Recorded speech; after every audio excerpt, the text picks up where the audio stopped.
Muy buenos días. Hoy vamos a leer el comienzo de La montaña mágica de Thomas Mann. Y el capítulo primero, que se titula La llegada, comienza así. Un modesto joven se dirigía, en pleno verano, desde Hamburgo, su ciudad natal, a Davos-Platz, en el cantón de los Grisones. Iba allí a hacer una visita de 3 semanas. Pero desde Hamburgo hasta aquellas alturas el viaje es largo, demasiado largo en verdad con relación a la brevedad de la estancia proyectada. Se pasa por diferentes comarcas, subiendo y bajando desde lo alto de la meseta de la Alemania meridional hasta la ribera del Mar Suavo y luego en buque sobre las olas saltarinas por encima de abismos que en otro tiempo se consideraban insondables. Luego el viaje, que tanto tiempo había seguido la línea recta, comienza de pronto a obstaculizarse. Hay paradas y complicaciones. En el lugar llamado Rorschach, en territorio suizo, debe uno tomar de nuevo el ferrocarril, pero no se consigue llegar más que hasta Landkart, pequeña estación alpina, donde es necesario cambiar de tren. Es un ferrocarril de vía estrecha, en el que uno se mete después de una espera prolongada a la intemperie, en una comarca bastante desprovista de encantos, y desde el instante en que la máquina, de pequeña estatura pero de tracción aparentemente excepcional, se pone en movimiento, comienza la parte que pudiéramos llamar aventura del viaje, iniciando una subida brusca y ardua que parece no ha de tener fin, pues Landkart se haya situado a una altura todavía moderada, pero luego es preciso meterse en la montaña por un camino rocoso, salvaje, áspero. Hans Castorp, tal es el nombre del joven, se encontraba solo, con los maletines de piel de cocodrilo, regalo de su tío y tutor, el cónsul Tienapel, para designarle desde ya con su nombre, con su capa de invierno que se balanceaba colgada de un rosetón y con su manta de viaje enrollada en un pequeño departamento tapizado de gris. Estaba sentado junto a la ventanilla abierta, y como en aquella tarde iba acentuándose cada vez más el frío, y él era niño mimado y delicado, se había levantado el cuello de su sobretodo de verano, forrado de seda, de corte amplio y moderno. Cerca de él, sobre el asiento, reposaba un libro encuadernado, titulado Ocean Steamships, que había abierto de tiempo en tiempo al principio de su viaje, pero ahora permanecía abandonado y el resuello anhelante de la locomotora salpicaba su cubierta de motitas de grasa. 2 jornadas de viaje alejan al hombre, y con mucha más razón al joven, cuyas débiles raíces no han profundizado aún en la existencia, de su universo cotidiano, de todo lo que consideraba como sus deberes, sus intereses, sus preocupaciones y sus esperanzas. Le alejan infinitamente más de lo que pudo imaginar en el coche que le conducía a la estación. El espacio que girando y huyendo se interpone entre él y su punto de procedencia desarrolla fuerzas que se cree de ordinario permanentes. De hora en hora, el espacio determina transformaciones interiores, muy semejantes a las que provoca la permanencia, pero de manera alguna la sobrepasan. Lo mismo que el tiempo tras el olvido, pero lo hace desprendiendo la persona del hombre de sus contingencias, para transportarla a un estado de libertad inicial. Incluso del pedante y del burgués hace de un solo golpe una especie de vagabundo. El tiempo, según se dice, es el leteo, pero el aire de las lejanías es un brebaje semejante, y si su efecto es menos radical, es en cambio mucho más rápido. Hans Castorp iba también a experimentarlo. No tenía la intención de tomar este viaje particularmente en serio, de mezclar en él su vida interior. Su pensamiento había sido más bien el de realizarlo rápidamente, hacerlo porque era preciso regresar a su casa, tal como había partido, y reanudar su vida exactamente en el punto en que la abandonó por un instante. Ayer aún estaba absorbido totalmente por el curso ordinario de sus pensamientos. Se había ocupado del pasado más reciente, de su examen, del porvenir inmediato, del comienzo de sus prácticas en la casa de astilleros y talleres, y había lanzado por encima de las 3 próximas semanas una mirada a todo lo impaciente que su carácter le permitía. Pero ahora le parecía, sin embargo, que las circunstancias exigían su plena atención, y que no era admisible tomarlas a la ligera.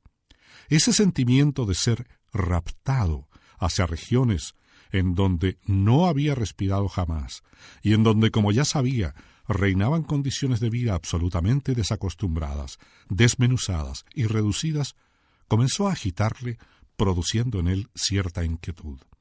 El país natal y el orden habían quedado no solo muy lejos, hacia atrás, sino también muchas cosas debajo de él, y su ascensión continuaba.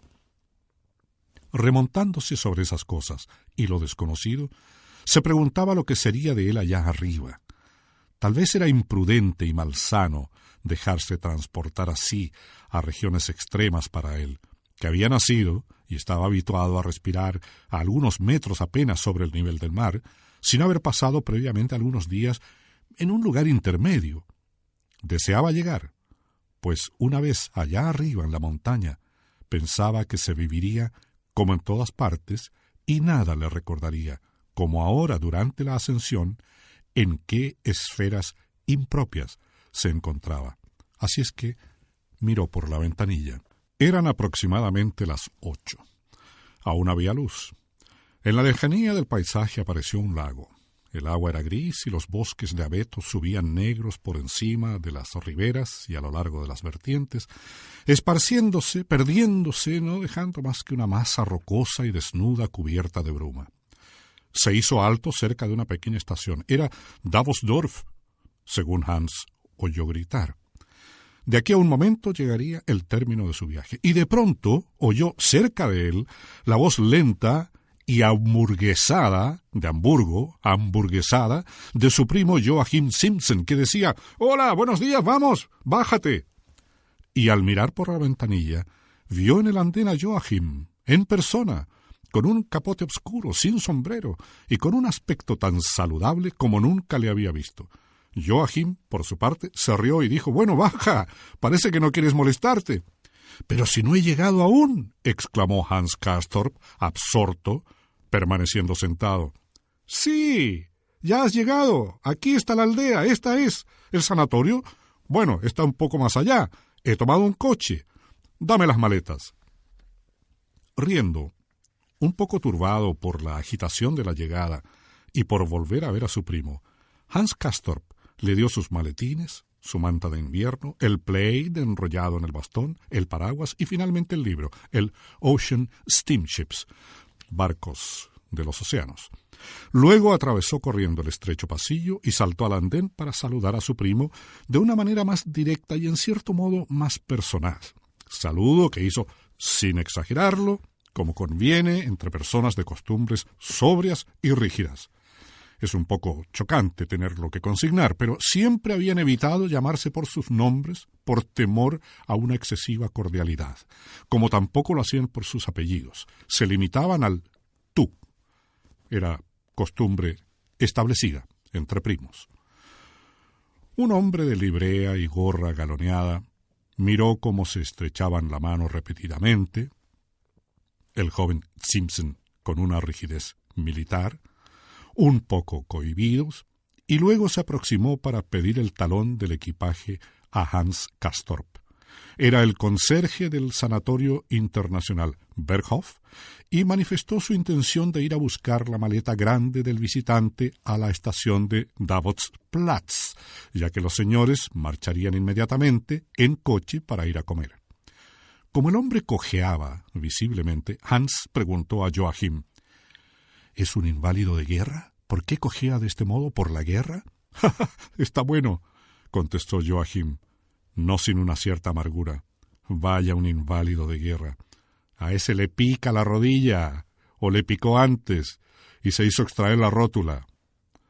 Hans Castorp reflexionó lo más rápidamente posible y solo atinó a decir: «Ah, es eso». Mientras andaba, alzó la cabeza y se volvió ligeramente. «Pero tú no me querrás hacer creer que todavía tienes algo, alguna enfermedad, primo. Cualquiera diría que aún llevas el correaje y que acabas de regresar del campo de maniobras». Y miró de soslayo a su primo. Joachim era más ancho y más alto que él, un modelo de fuerza juvenil y como tallado para el uniforme. Era uno de esos tipos muy morenos que su rubia patria no deja de producir algunas veces, y su piel había adquirido por el aire y el sol un color casi broncíneo. Con sus grandes ojos negros y el pequeño bigote moreno sobre unos labios carnosos y bien cortados, hubiera sido verdaderamente bello de no tener las orejas demasiado separadas. Esas orejas habían sido su único disgusto, el gran dolor de su vida hasta cierto momento. Ahora, claro, tenía otras preocupaciones. Hans Castorp continuó: «Sin duda podrás regresar enseguida conmigo. No creo que tengas objeción que hacer». «¿Enseguida contigo?», preguntó el primo, y volvió hacia Castorp sus grandes ojos, que fueron siempre dulces, pero que durante esos 5 meses habían adquirido una expresión un poco cansada, casi triste. «¿Enseguida volver contigo? ¿Cuándo?» «Pues dentro de 3 semanas». «Está bien. Ya te dispones a marchar con el pensamiento», contestó Joachim. «Espera al menos un poco. Acabas de llegar. 3 semanas no son aquí nada para nosotros. Pero para ti, que estás de visita, 3 semanas son al fin y al cabo un buen trozo de tiempo. Comienza pues por aclimatarte. No es tan fácil, ya te darás cuenta. Además, el clima no es aquí la única cosa extraña. Verás cosas nuevas de todas clases, ¿sabes? Respecto a lo que dices sobre mí, eso no marcha precisamente sobre ruedas. Ya lo sabes, eso de regreso dentro de 3 semanas es una idea de allá abajo. Es verdad que me he puesto moreno, pero es por el aire soleado que proviene de la reverberación de la nieve, y eso no demuestra gran cosa. Como dice el doctor Behrens siempre, en la última consulta general me anunció que tenía para permanecer aquí aún, por lo menos, unos buenos 6 meses. «¿6 meses?» exclamó Hans Castorp. «¡Estás loco!». Ante la estación, que no se diferenciaba mucho de una especie de cuadra, tomaron asiento Hans Castorp y Joachim en el coche amarillo que les esperaba en una plaza empedrada, y mientras los 2 caballos comenzaban a tirar del coche, Hans Castorp, indignado, se agitaba sobre el duro tapizado del asiento, al tiempo que decía: «6 meses, 6 meses más. Pero si ya hacen casi 6 meses que te hallas aquí, no se puede disponer de tanto tiempo». «Oh, el tiempo», exclamó Joachim, y movió la cabeza varias veces hacia adelante, sin preocuparse de la honrada indignación de su primo. «Aquí se toman unas libertades con el tiempo de la gente, como no puedes formarte una idea. 3 meses son, para ellos, igual que un día. Ya lo verás bien, te enterarás de todo eso». Y luego añadió: «Aquí las opiniones cambian». Castorp no cesaba de mirarle de reojo. «Pero si te has restablecido de un modo magnífico», le dijo. «¿Sí? ¿Lo crees, no es verdad? Bueno, yo también lo creo», comenzó Joachim. Luego se sentó más arriba en el almohadón y adquirió al mismo tiempo una posición algo oblicua. «Esto va mejor», explicó, «pero a pesar de todo no estoy completamente bien. A la izquierda, aquí arriba, donde antes se oía una especie de estertor, el sonido es aún un poco ronco. No es muy intenso, pero en la parte inferior aún se nota. Y luego, en el segundo espacio intercostal, todavía se oyen ruidos». «Por Dios, «Pero qué sabio te has vuelto», dijo Hans Castorp. «Sí, sí, y bien sabe Dios que es una ciencia ridícula. Me gustaría haberla ya olvidado en el servicio militar», contestó Joachim. «Pero todavía expectoro», añadió, y haciendo un gesto con los hombros, a la vez negligente e irritado, que no le sentaba precisamente bien, mostró a su primo un objeto que sacó a medias del bolsillo interior de su abrigo y que se apresuró de nuevo a disimular. Era un frasco, plano y vacío, de cristal azul con un tapón de metal.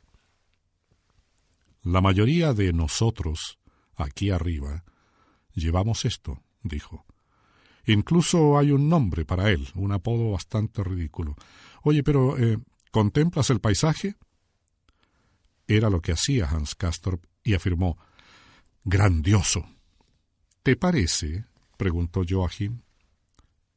No, para hablarte con franqueza, no me parece que esto sea tan formidable», dijo Hans Castorp. «¿Dónde están los glaciares, las cimas blancas, los gigantes de la montaña? Me parece que deben estar muy arriba». «Sí, están arriba», contestó Joachim. «Puedes ver casi en todas partes el límite de los árboles. Está marcado con una limpieza sorprendente. Cuando los árboles se detienen, se terminan los abetos, todo se detiene también y ya no hay nada más que rocas, como puedes darte cuenta. Al otro lado, allá lejos, a la derecha del Diente Negro, ese cerro, de ese cuerno que está arriba, puedes ver incluso un glaciar. ¿Ves el color azul? No es muy grande, pero es un glaciar auténtico. El glaciar de la Scaletta. Luego Pic Michel y el Tinsenhorn, en aquella grieta, permanecen igualmente todo el año bajo la nieve. «Bajo la nieve eterna», dijo Hans Castorp. «Sí, eterna si quieres. Sí, todo eso está bastante alto. Y nosotros mismos nos hallamos espantosamente elevados. Considera, estamos a 1.600 metros sobre el nivel del mar, de manera que las grandes alturas ya nos parecen no tan grandes alturas». «Sí, sí. ¡Qué ascensión!», dijo Castorp. «Sentía el corazón oprimido, te lo puedo asegurar. 1.600 metros, eso representa cerca de 5.000 pies, si uno hace el cálculo. En toda mi vida jamás me había encontrado tan arriba». Y con curiosidad, Hans Castorp aspiró una larga bocanada de ese aire extranjero para probarlo. Era fresco y nada más. Estaba falto de perfume, de sabor, de humedad. Penetraba fácilmente, pero no decía nada al alma. «Magnífico», exclamó cortésmente. «Sí, es un aire que tiene muy buena reputación», dijo Joachim. «Por otra parte, el país no se presenta esta noche en su aspecto más favorable. Algunas veces tiene mejor apariencia, sobre todo bajo la nieve, pero uno acaba por cansarse de él. Todos nosotros, los de aquí arriba, puedes creerlo, estamos indeciblemente cansados». Al decir esto, Joachim contrajo su boca un momento en una mueca de disgusto que parecía exagerado, mal contenida y que le afeaba. «Tienes un modo especial de hablar», le dijo Hans Castorp. «¿Especial?», preguntó Joachim con una cierta inquietud. No, te pido que me perdones.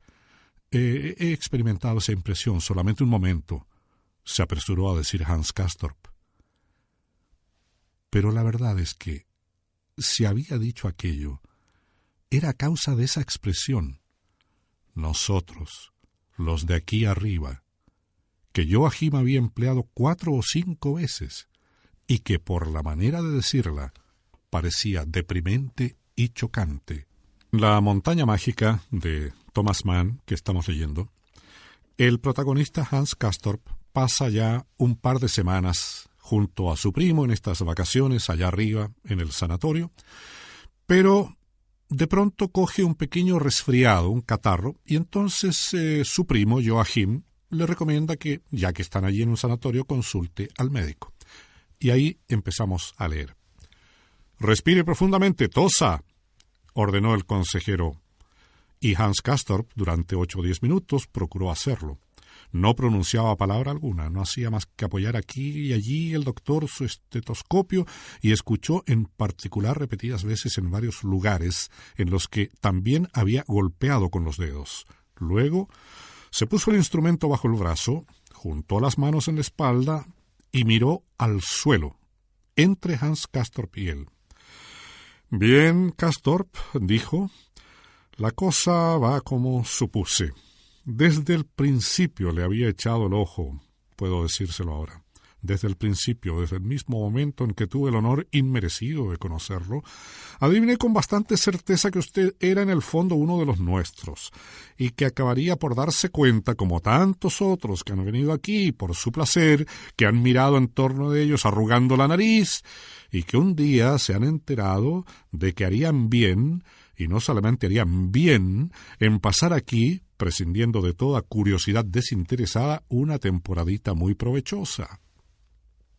Hans Castorp había cambiado de color y Joachim, que se estaba abrochando los tirantes, se detuvo instantáneamente y escuchó.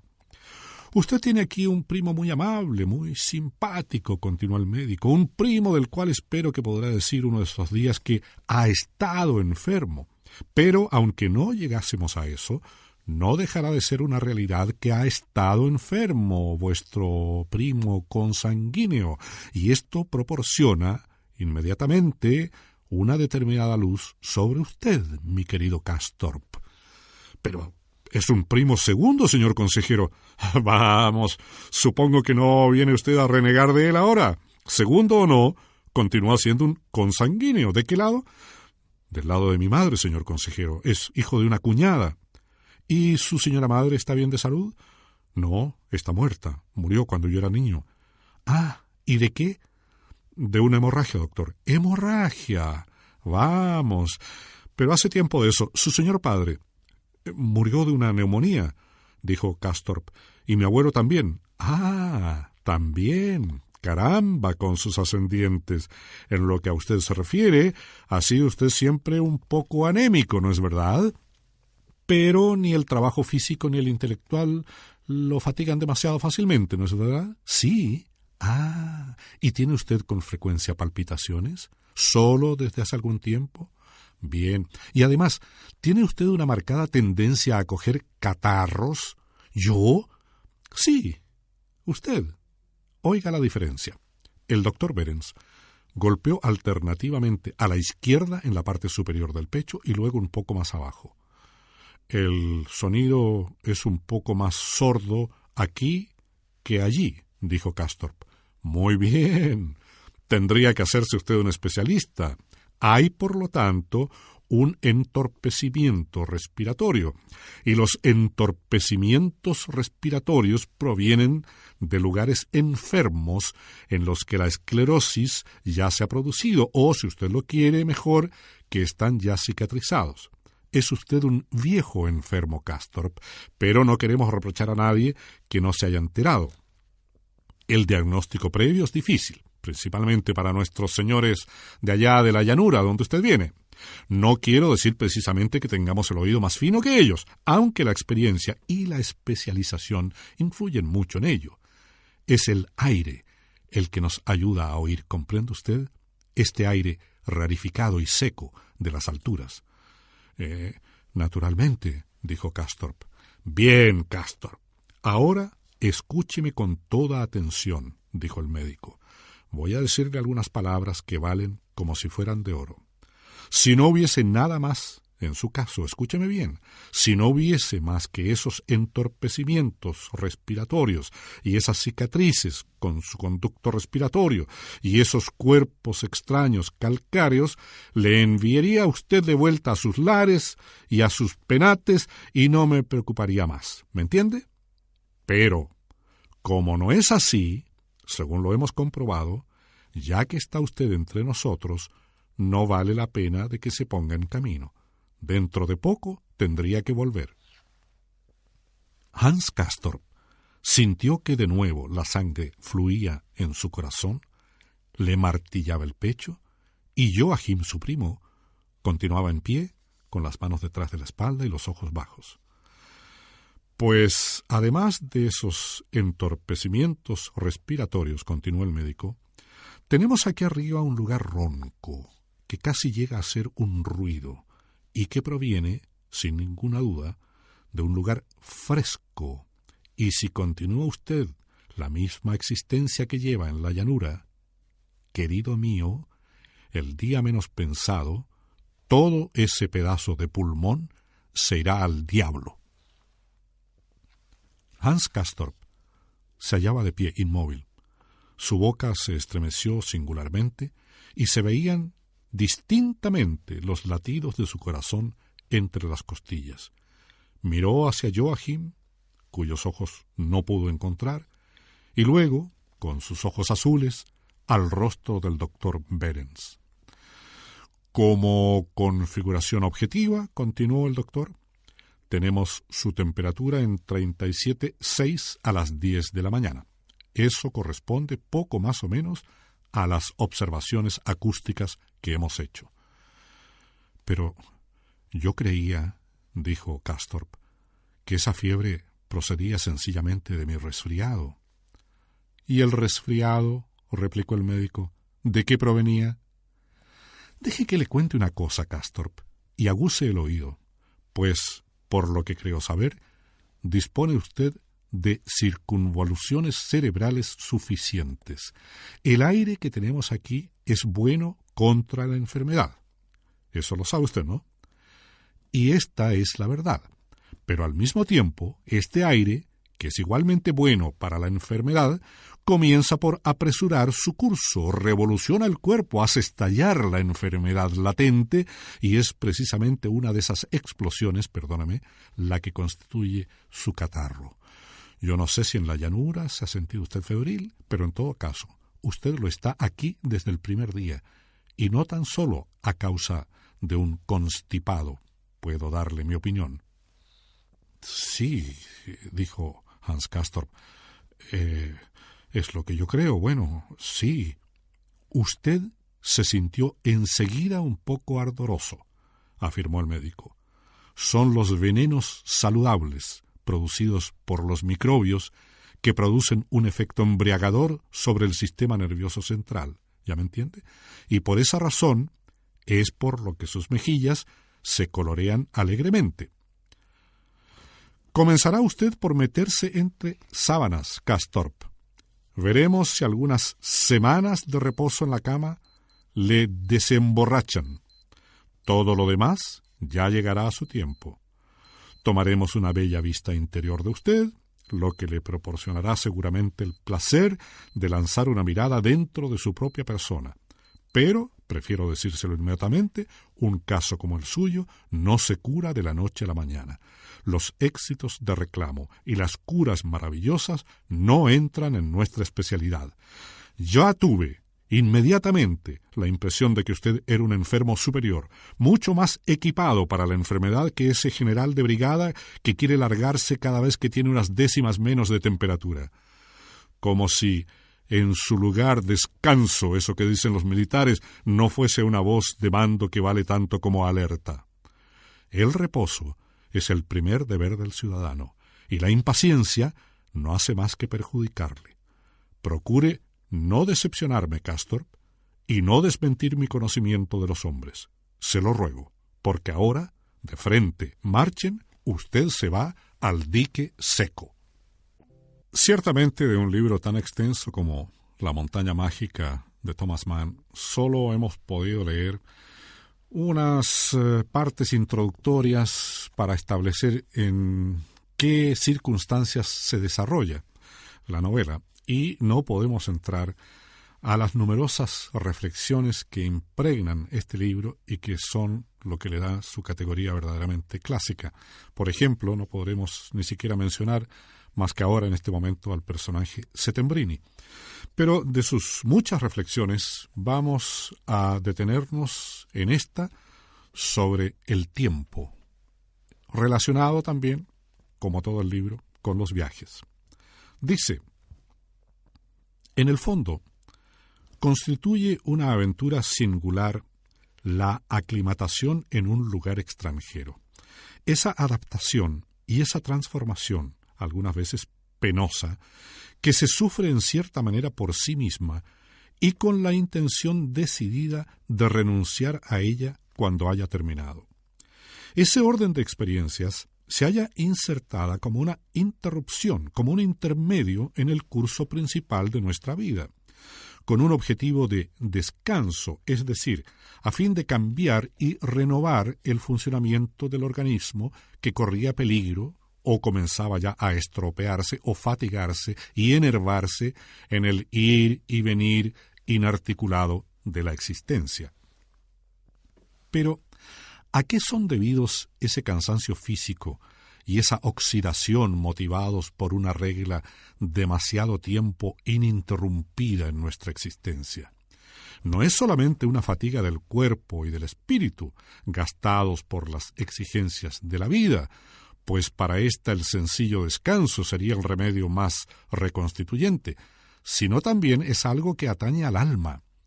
La conciencia de la duración que amenaza perderse en una monotonía demasiado persistente, la conciencia de que ella misma se halla emparentada y unida al sentimiento de la vida, y que la una no puede ser debilitada sin que la otra sufra y se debilite a su vez. Se han difundido muchos conceptos erróneos sobre la naturaleza del fastidio. Se cree que la novedad y el carácter interesante hacen pasar el tiempo, es decir, lo abrevian, cuando en realidad, aunque la monotonía y el vacío alargan sin duda el instante, la hora, y lo hacen fastidioso, en realidad abrevian y aceleran hasta reducirlas casi a nada las grandes y vastas cantidades de tiempo. Por el contrario, un contenido rico e interesante en experiencias es, sin duda, capaz de abreviar una hora e incluso un día, considerado en conjunto, pero luego presta al curso del tiempo total amplitud, peso y solidez, de tal manera que los años ricos en acontecimientos pasan en realidad mucho más lentamente que los años pobres, vacíos y ligeros que el viento barre y que se van volando. Lo que se llama fastidio es, pues, en realidad, una representación enfermiza de la brevedad del tiempo que provoca la monotonía.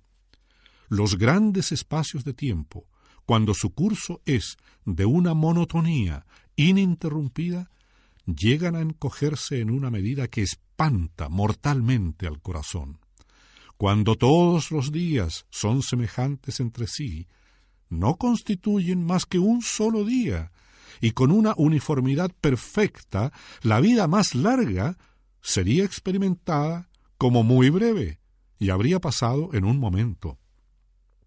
La costumbre es una somnolencia, o al menos un debilitamiento de la conciencia del tiempo, y cuando los años de la niñez son vividos lentamente, y luego la vida se desarrolla cada vez más deprisa y se precipita, también es debido a la costumbre.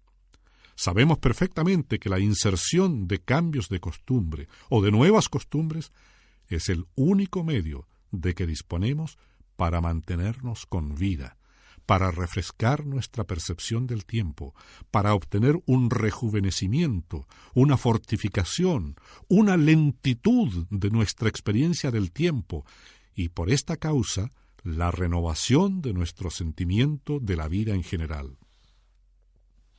Tal es el objetivo del cambio de aire o de lugar, del viaje de recreo, la influencia bienhechora del cambio y del episodio. Los primeros días de permanencia en un lugar nuevo tienen un curso joven, es decir, robusto, amplio, y son unos 6 u 8 días. Pero luego, en la medida en que uno se aclimata, se comienza a sentir cómo se abrevian los días. Quien se interesa por la vida, o mejor, quien desea interesarse por la vida, nota con espanto cómo los días se van convirtiendo en ligeros y furtivos. Y la última semana, de 4, por ejemplo, que salgamos, es de una rapidez y de una fugacidad inquietantes. Es verdad que el rejuvenecimiento de nuestra conciencia del tiempo se hace sentir más allá de ese período intercalado y desempeña su papel aún después de que se haya vuelto a la regla. Los primeros días que pasamos de vuelta en nuestra casa, después de ese cambio, nos parecen también nuevos, amplios, jóvenes, pero solamente algunos, porque uno se acostumbra más deprisa a la regla que a su interrupción. Y cuando nuestro sentido de la duración está fatigado por la edad, o no ha estado nunca muy desarrollado, se adormece muy rápidamente, y ya al cabo de 24 horas es como si no nos hubiésemos marchado nunca, y el viaje no hubiese sido más que el sueño de una noche. En el programa de hoy leímos algunas partes de la extensa novela La montaña mágica de Thomas Mann. Como decíamos anteriormente, es imposible en una obra tan extensa incluir más trozos significativos y dejamos afuera gran parte del pensamiento, pero sirva como introducción a la obra. En la música, teníamos a John Williams, el famoso guitarrista, junto a la Academia de St. Martin and the Fields, dirigida por Kenneth Silito. Aprovechemos de decir que la Academia de St. Martin and the Fields es una orquesta que se formó en la iglesia St. Martin and the Fields, que queda en pleno centro de Londres, aquí al lado de la plaza de Trafalgar. Y estos intérpretes, Williams y la Academia de St. Martin and the Fields, nos interpretaron primero, en forma fraccionada, claro, en forma completa, el concierto originalmente para oboe en do menor de Alessandro Marcello, y posteriormente una sonata para violín y luego el último movimiento de un concierto para violín de Johann Sebastian Bach. Ese ha sido nuestro programa por hoy. Muchas gracias por la compañía y será hasta la próxima semana.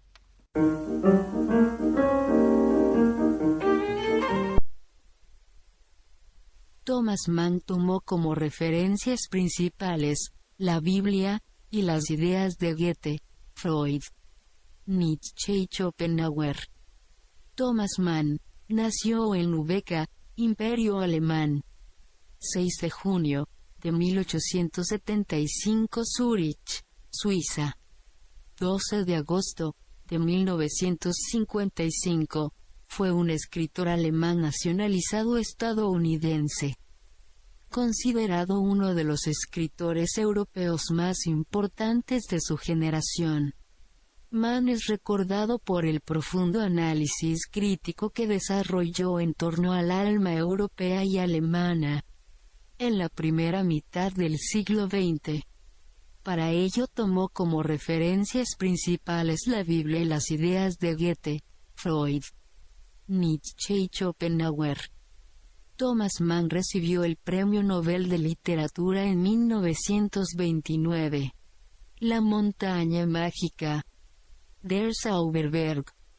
En el original alemán, es una novela de Thomas Mann que se publicó en 1924. Es considerada la novela más importante de su autor y un clásico de la literatura en lengua alemana del siglo XX que ha sido traducido a numerosos idiomas. Thomas Mann comenzó a escribir la novela en 1912, a raíz de una visita a su esposa en el sanatorio Wald de Davos en el que se encontraba internada. La concibió inicialmente como una novela corta, pero el proyecto fue creciendo con el tiempo hasta convertirse en una obra mucho más extensa. La obra narra la estancia de su protagonista principal, el joven Hans Castorp, en un sanatorio de los Alpes suizos al que inicialmente había llegado únicamente como visitante. La obra ha sido calificada de novela filosófica, porque, aunque se ajusta al molde genérico del Bildungsroman o novela de aprendizaje, Introduce reflexiones sobre los temas más variados, tanto a cargo del narrador como de los personajes, especialmente Nafta y Settembrini, los encargados de la educación del protagonista. Entre estos temas ocupa un lugar preponderante el del tiempo, hasta el punto de que el propio autor la calificó de novela del tiempo, Zeitroman. Pero también se dedican muchas páginas a discutir sobre la enfermedad, la muerte, la estética, la política, etc. La novela ha sido vista como un vasto fresco del decadente modo de vida de la burguesía europea. En los años anteriores a la Primera Guerra Mundial,